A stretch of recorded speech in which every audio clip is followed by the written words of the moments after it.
আল্লাহর কথার কোনো প্রমাণ আমি কিছু পাইনি। বাউল আবুল সরকারের দিকে দেখেন না, সে যে আমার আল্লাহরে নিয়ে কটূক্তি করলো। সে বলতে লাগলো আল্লাহ এক জায়গায় একটা বলে, যে এক জায়গায় বিভিন্ন জায়গায় বিভিন্ন কথা বলে, আমরা তার মুখের মুখ বলি না, আমরা তার মুখের বলি হুক। নাউজুবিল্লাহ বলবেন না। এর মানে সে বলতে চায় আল্লাহ পাক এক জায়গায় এক এক কথা বলে, এর উনি মুখে বলে না হুকে বলে। নাউজুবিল্লাহ জোরে পড়ে না, নাউজুবিল্লাহ জোরে পড়বেন না। যারা বাউল সরকার আবুল সরকারের পক্ষে, এরা স্বয়ং আল্লাহ তাআলার বিপক্ষে। আর যারা আল্লাহর বিপক্ষে, এরা জীবনেও কোনোদিন মুসলমানের বন্ধু হতে পারে না।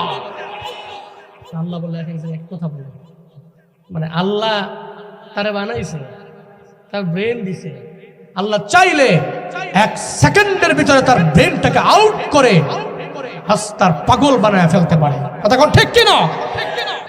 যে আমি তো বেশি বুঝি, এই জন্যই বেশি যারা বুঝে এরা বেশি বুঝতে নাস্তিক হয়ে যায়। চিন্তা করে আল্লাহরে লইয়া, কারণ এই মিয়া চিন্তা আল্লাহরে কেন, আল্লাহ নিয়ে কেন?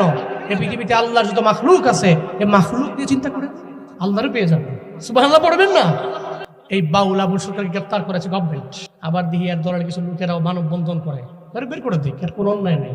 এর মানে যারা বাউল সরকার আবুল সরকারের পক্ষে, এরা স্বয়ং আল্লাহ তাআলার বিপক্ষে। আর যারা আল্লাহর বিপক্ষে, এরা জীবনেও কোনোদিন মুসলমানের বন্ধু হতে পারে না। যারা আল্লাহর বিপক্ষে, এরা জীবনেও কোনোদিন মুসলমানের বন্ধু নয়। আল্লাহর এনে কটূক্তি করলে সে বাউল কেন, ফাউল কেন, যেই হোক না কেন, আমি আজকে এই মুহূর্তে যদি আমি আল্লাহকে নিয়ে কটূক্তি করি, আমাকেও ছাড়বেন না, তো আপনারা আমাকেও ধরে ফেলবেন।